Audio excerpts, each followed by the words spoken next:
Assalamu alaikum. Welcome to the program. This is Ramadan for Better Health. Again, we want to welcome you to the holy month of Ramadan, the fasting month. It's a great honor and privilege for us and a great blessing from Allah subhanahu wa ta'ala to give us life, that we are able to commit to perform the Hajj, not the Hajj, but the holy month of Ramadan. So we hope, inshallah, that we can all complete the fasting month successfully and with great benefit. Today we're going to be talking about the fasting and the impact that it has on the human body itself. We're going to be looking at the human body from a scientific point of view. We're joined by an expert in clinical nutrition, as well as a gastroenterologist, Dr. Osama Fikri. Assalamu alaikum to you, Doctor. Alaikum assalam wa rahmatullahi wa barakatuh. Happy Ramadan. Thank you very much. So thank you for being with us tonight. We're going to be talking about the function or the physiology of the human body when it goes through fasting. How would you like to explain this for us? Yes, first we have to ask ourselves why do we fast from scientific point of view, of course, what I'm speaking about. But first, why do we sleep as a question? Why do, as a human beings, we do sleeping?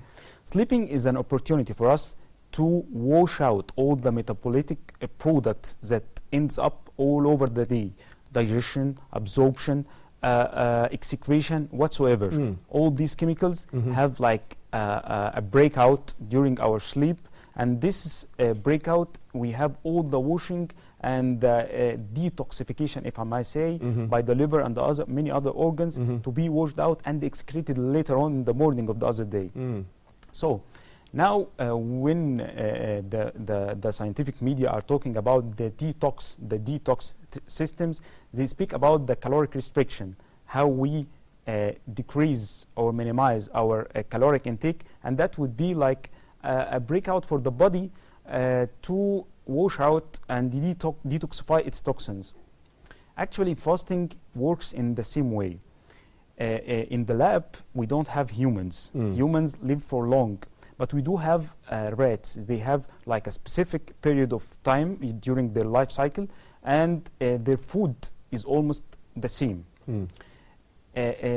Starting from the 40s, there were studies upon the rats in the lab regarding the fasting and the caloric restriction. One study, the very first start was in Baltimore Institute of Aging, and that declared that rats which were fasting day after day had a better life, better physiology, and better function of their organs, and they lived longer. Just to clarify, this institute, the Baltimore Institute, is in the U.S. Yes, okay. In the U.S. Yeah.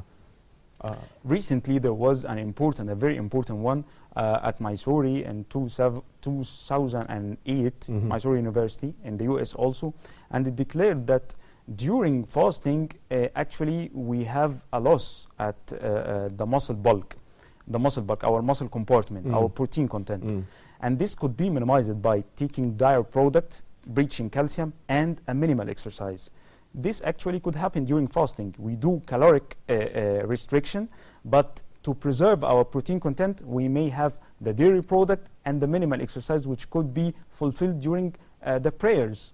When we do that prayers. So it's protective against our muscle content and protein content, in addition to the caloric restriction and the detoxification function. So they're saying they're identifying two important parts to achieve, this is reducing the calories that we consume, yes, and also having a minimum amount of exercise. Yes. This combination, what is the benefit? What does it do? It preserves the content of the our protein content, our muscular content. Ah, I see. Okay. If you are going through a weight management program, a weight loss program, you are concerned about the loss of your fat, not your muscle. Yeah. Your muscle, this is a disease, this is a disorder. Yeah. Even if your weight is decreasing upon the scale.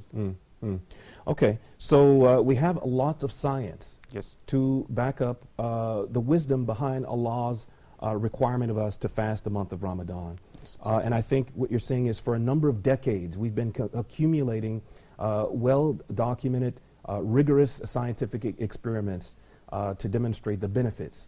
All right, so let's talk a little bit more about the different parts of digestion. When we eat, is it just a matter of chewing food and swallowing it, or is there something else involved? First, as you say, we chew the food. You mix it with saliva to form like a bolus. Then it transfers by the esophagus into the stomach to form like to be mixed with gastric content. This is for breakdown, what we call digestion, to be broken into smaller segments. This smaller segment could be transferred into the small intestine. The small intestine is very long, and the surface area of the small intestine inside could reach up to 30 meters. It's like a small room, a big room actually. And this is for absorption. We have these smaller particles, amino acid from the protein, free fatty acids from the lipids, glucose from the carbohydrates to be absorbed. Of course, this is a very complicated process, and actually it needs a lengthy time. And the metabolites of those are very much all through the day, especially for the humans. I mean, for the other creatures, for the animals and the birds, it's very simple. The food is more or less the same. But for the humans, he has like many types of food. One of them is some of them are healthy, and the other are not healthy. So sorrowfully in Ramadan, we don't follow the strict healthy guidelines provided to us for Allah. For instance, we try to eat a single mealers. We turn into single mealers during Ramadan, which we are fasting all through the day. We are not eating well, and we are waiting for the time of the iftar to eat. This is typically the single mealers. The thing is, the single meal, this like the metabolism, it shuts the metabolism down. When you stay for a long period of time, this is the body is afraid to lose his fat.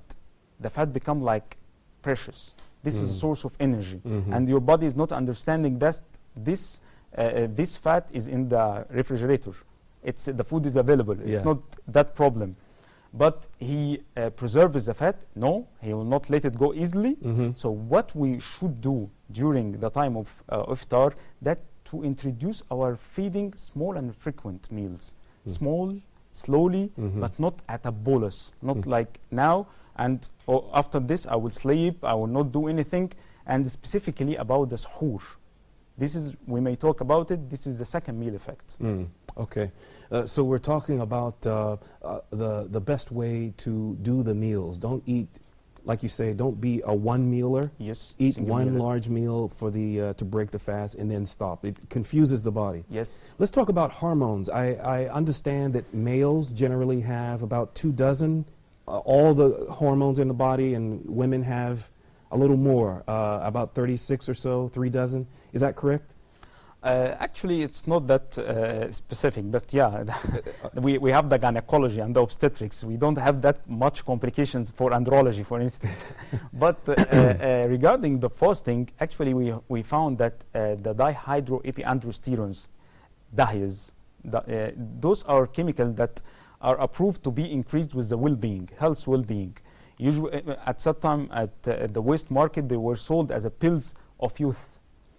Interestingly, we found that those markers are elevating during fasting.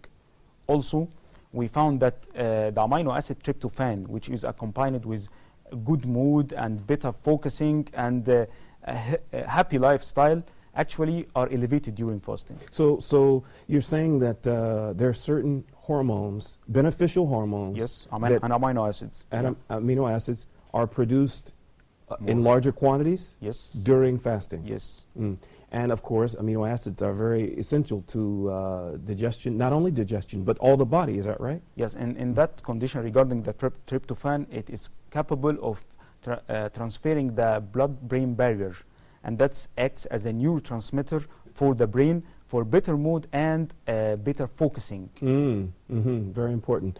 All right, so any more you want to say about the hormonal changes that we undergo? You said that we increase the production of certain hormones. Anything else on this subject? Well, regarding the diabetes mellitus, which, as you know, that it's a form of insulin resistance. The diabetic patient, type 2 specifically, do have insulin, but this insulin is not working very well. there are many factors, inflammatory mediators, that are increased and not letting that insulin work its function easily. So during fasting and introducing the meals after iftar slowly and frequently, this meals, this creates it leads to lessening or decreasing the level of the inflammatory mediators and giving the chance of the insulin to work and the burn its glucose easily. So it improves the hemoglobin A1C or the glucose profile. So you're giving advice to people with diabetes, yes. Not to eat too much at any one given time. Yes, right. Yes. And to spread out the meals, eat small. It goes against our instinct. You know, we want to eat everything on the table. If I might say, our software. This is our catalog. This is our software. We have to go with the creator software. Yes, it's not, as you say, we are not single mealers. Even if our circumstances, our lifestyle, we are busy, but our body won't understand this. Yeah. Okay, we're almost at the point of taking our first break. Let's see, is there anything else that we want to get into? We've talked about one category of people that you would have give caution to when it comes to fasting, the people with diabetes, yes. Right? What other groups of people could potentially face a hazard by fasting? Actually, regarding the hepatogastroenterology, since I'm a hepatogastroenterologist, the hepatic patients, which are prevalent in my country, in Egypt, hepatic liver? patients, yes, liver, yes. Oh, okay. Liver patients, yeah, chronic ones. The one what we are saying decompensated. Those are patients with lower limb edema, swelling in their lower limbs and their legs, ascites, accumulation of fluid in their abdomen. They have many signs and symptoms of decompensation, bleeding per nose. They have esophageal varices during the endoscopy. They have splenomegaly, their spleen is enlarged. Those are prohibited from fasting. Actually, one of the many mechanisms that fasting can follow, it takes from the glycogen of the liver. At that time, in that case, the hepatic ones they have a hepatic impaired function. Okay. So they can't release glucose easily. Dr. Osama, we'll take a short break and come back and continue with our prohibitions, those who should we need to take special consideration when it comes to fasting. We'll talk more about this after a short break.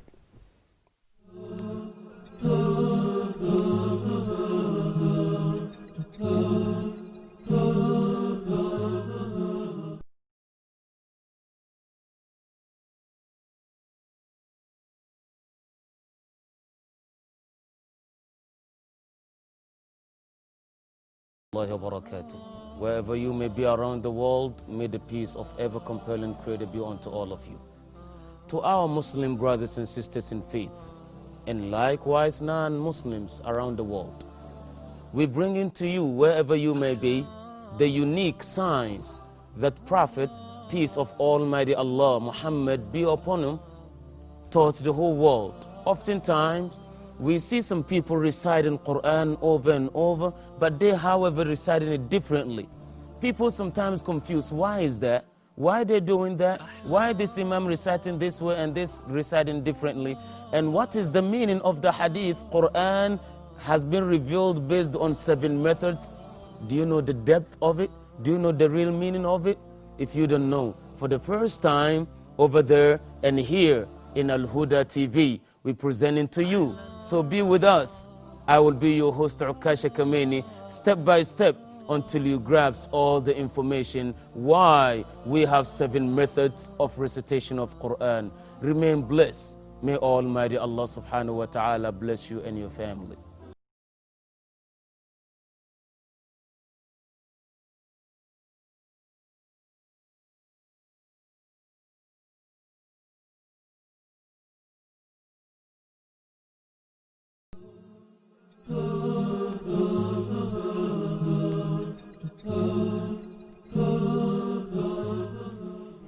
Assalamu alaikum. Welcome back to the program Ramadan for Better Health. We'll continue our discussion here with Dr. Osama Fikri. He is a gastroenterologist as well as a clinical nutritionist. We've been talking about, before the break, we were talking about the prohibitions, the people who have certain health conditions Yes. that we want to identify that should not be fasting. Anything else you want to, before we move on to the next subject? Yes, recently there are many patients with morbid obesity. If you know, in Egypt, for instance, we are, according to the classification from the WHO, we are the sixth country all over the world after the North of America and the Gulf region, actually. And many patients right now are doing the bariatric surgeries, either a sleeve gastrectomy or mini bypass or gastric bypass. These are different types of surgeries. Bariatric ones, yes. On Anti-obesity surgeries. on the digestive system? Yes. The exactly. stomachs? Okay. Yes, Mhm. yes. For the sleeve, for instance, we do gastrectomy. We remove like 80 to 90% of the total size of the stomach. Wow. That's like the reservoir. When you eat during suhoor, you eat, and that's is put in the reservoir in our natural refrigerator, Yeah. and later on it's taken very gradually. For that patient, that function is altered. It's not Yeah, working. That's right. So he should listen about not fasting. He shouldn't fast, at least in the very beginning after his surgery. This is number one. Regarding the mini bypass, also, we don't recommend, especially in the first year after surgery. There are many categories of patients that shouldn't fast, but this should be follow up with their own clinicians. Renal patients, uncontrolled diabetes, cancer patients, and etc. Yeah. Okay. So for the person who doesn't have these special health conditions, the nominal person who's healthy and is fasting, what are some of the pitfalls that they should avoid while they're fasting? Well, actually, in Ramadan, we do many pitfalls, many bad habits. We turn out this breakup, this chance from God to detoxify our toxins from the body into actually a hazardous one. We turn into sweets. Our Ramadan is very famous with sweets, especially in Egypt. This is actually not right. And many people, just after iftar, they feel that they are heavy. They are bloated and heavy, and they'd like to sleep. And the day and the night during Ramadan is very short. They complain that we'd like to sleep. We can't perform many tasks. Actually, part of this is because of the single mealers. This over-occupy our portal circulation. It takes much blood from our brain to start the process of digestion and absorption regarding the gastrointestinal system and the liver. In addition to the sweets, actually eating the sweets liberates much amount of tryptophan. Tryptophan is an amino acid that is mood stabilizer and causes us to be sedated. So we don't recommend eating sweets. We don't recommend eating sweets at all. Now, just to clarify, when you say sweets, you mean like pastries and cakes and all these kinds of things? All refined sugars. Refined sugars. Refined sugars. Okay. Yeah. So we do recommend this to be like 4 hours apart from the time of sleeping. If we must do this, please take it not just after iftar, to be like 10 p.m., 11 p.m., because after a while you will get sleepy. Secondly, recently there is a concept in metabolism which is called the second meal effect. Actually, they found that the meal of the breakfast could affect our health, especially and the absorption and our glycemic content, our blood glucose level after at the dinner, for instance, or after the lunch. So it's called the second meal effect, and that's very important regarding the suhoor. Our suhoor should be late because this will minimize the period of fasting, which is not liked by the normal body system. Okay, and it should be contained like a complex carbohydrates, like fruits and vegetables. We here in Egypt, for instance, we take cereals like fool, which is beans and peas. This is a very good source of protein and carbohydrates with a low glycemic index that is liberated very gradually and slowly, not to elevate our blood glucose level and give us like energy all through the day of fasting. This in Egypt, as you know, one of the most popular carbohydrates is the aish baladi. Yes. The locally made bread. Yes. Would you agree, is a good source? Yes, but not to increase much of it. We do recommend the one, the aish baladi, as you say, the one mixed with bran. not the other one, bran free. Ah, It's yeah. totally wheat. Okay. Yeah, Yeah. yeah. Mm. So we don't recommend this one. We recommend the one with bran, but Bran. not much. The Yes. little dust on top. This Yes, is the bran. This okay. is the bran. It's All very right. important. It's very rich in fibers and very important for the colon regarding a good bowel habits and decrease of the absorption of the toxins. I want to ask you about something you said about this feeling of being tired and sleepy after we eat. Especially, we've been fasting. We eat a heavy meal. The one-timers. I think this is the single one-mealers. Yeah. Single mealers, yeah. A lot of people counteract this feeling of fatigue by drinking coffee, strong coffee. Does that confuse the body anyhow, or what do you think about that? Actually, it won't solve the problem because the main physiology of this is that the body is at once found its gastrointestinal system loaded with nutrients. It needs to finish this up. He needs to digest and absorb this. Much blood goes there. It takes from your brain, so you feel that you are dizzy, you're sleepy, okay? You're hypoperfused. So this is number one. Number two, also the liberation.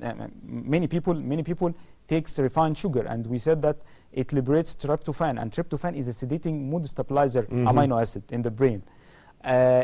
Drinking coffee actually worsens the condition. Oh. Yes. First, it will increase the acidity in the stomach, and the stomach will be already filled with much acid to digest. This is number one. Number two, it counteracts the absorption of iron, and that is the cause of many iron deficiency anemias. A part of like drinking tea and drinking coffee just after meals. We do recommend drinking coffee and tea 2 hours post our meals, after our meals. Otherwise, in this condition, it's very beneficial. Okay, so you're getting into some of the nutritional parts of it, saying that coffee can disrupt the absorption of iron. Talk a little more about the vegetables. We're always constantly pointed towards colorful vegetables, especially dark green veggies. Talk a little bit about the importance of veggies and fruits. Yes, this is very important. In Ramadan, we should fortify our food with many colors, I say. That our table shouldn't be fixed with a single color, brown, dark, whatsoever. We need those phytochemicals. The phytochemicals are the very important bioactive material in the vegetables and the fruits. It gives the red color, the greenish one, the dark ones in blueberries and blackberries and grapes, and so those are very beneficial. Actually, in a recent studies, as I mentioned to you, the DAHIAs, the dihydroepiandrosterones, those are the material that are elevated during the healthy lifestyle and in the younger ones, apart from the older ones, and are said to be the source of yos. Yeah, and they were sold at the pill of yos at some time. Those in a recent study were found to be elevated 20% in some of the fasting Muslims of fasting during the caloric restriction. So how about fasting that will increase the dihydroepiandrosterones plus eating vegetables and fruits? That will boost them up. All right. So we have been talking about some of the nutritional aspect of it. Let's talk a little bit about water. Yes, of course. Of course, especially in our weather here in Egypt or at that time of the year, the weather is very hot and humid, and this leads to much loss of water. During fasting, during the time of iftar, people are very thirsty. Actually, this is the main complaint. But they fulfill it totally wrong. They start drinking much fluid at the same time. Actually, the body, it's the software of the body, the physiology of the body is not accustomed to restore water. This is a disease. If your body restores water or your body saves water, this is a disease. This is a form of ascites. This is a swelling, edema. This is a problem with your body. Actually, when you drink much, you will excrete it. So what's our recommendation? Our recommendation to drink much, but not at the same time. Drink now and after an hour, and after 2 hours, after 3 hours, all through the period of iftar. Don't stay thirsty all through the time of iftar and wait for the time of suhoor and drink much fluid. No, you will excrete them after 1 hour or 2 hours at max. Your kidney will work. Your kidney is working, and preserving this fluids inside your body is not a good thing, actually, and it won't happen. Okay, and obviously, if we're dehydrated, I think some of the things that we consume put a demand on the body to use the water in the body that makes us more dehydrated, like certain these refined sugars and caffeines and all this. Is that correct? Yes, no, caffeines actually is half and half. Caffeines and tea and coffee, in a part, it's a rehydrating material. It's a fluid. Really? Okay. But it's rich with xanthines. Xanthines are a material, a scientific material that is a diuretic, a direct-acting diuretic. So I keep my patients, I keep telling my patient that if you'd like to calculate the tea and the coffee you drink, calculate it in half of its content, because actually it's a fluid and it's rehydrating, that's true, but it's rich with xanthines that will cause you to urinate and lose some of this water. So it's half of it, but it's beneficial. It's very rich with antioxidants, it's good for your immunity, it's good for your metabolism, it's nice. And this is the same for black and green tea? Of course, yes. Yeah. Yes. All right, what about children? You know, this is something, I don't know, is it a personal decision, I guess, for each family, when to start fasting? At what age do you recommend that children start? Well, this is an important question, actually, with due respect of the psychology of each family and the kid himself. But we have to take, to put in our mind that our children, our children's body, kids' body, are the percentage of water content, of fluid content, are much higher than ours. Okay. So they are more liable to lose more water than us, and they are affected with dehydration more than us. Plus, they are very active. They run, they laugh, they are in open places, exposed to the sun, so they get sweat and so.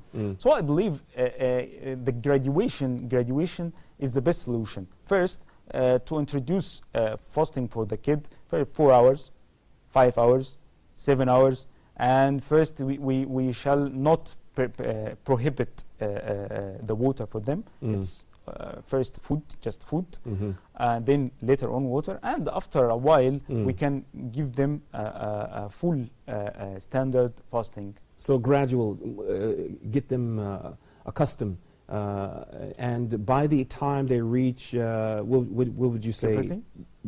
Yes. By the time they reach 16, 17, they should be able to? Yes, I believe so, yeah. Okay. All right. Okay, so any general recommendations for all of us? We've talked about special needs people who have certain health conditions. We talked about children. What about us in general? Recommendations. You've talked about different things. Yes, to sum up, yes, we do recommend that fluid rehydration during the time of iftar to be around 3 liters per but gradually and distributed all through the timing of iftar. We don't recommend to be single mealers. Your iftar should be distributed upon 2 or 3 meals all through the period of iftar. Suhoor is very important, and it is protective against some of the hazards that could occur during the time of fasting. We do recommend minimal exercise to preserve your lean body mass or muscle content. We do recommend that the existence of dairy product for a supplementation of calcium. All right. Dr. Osama Fikri, he is a clinical nutritionist as well as a gastroenterologist. He's very well qualified to talk about this issue, the physiology, the functions, all the different things in the body. And so we appreciate him joining us to talk about this very important topic for us. We hope, inshallah, you took away something beneficial to help you have a successful Ramadan. May Allah give us life to live to the next Ramadan, inshallah. Assalamu alaikum wa rahmatullahi wa barakatuh.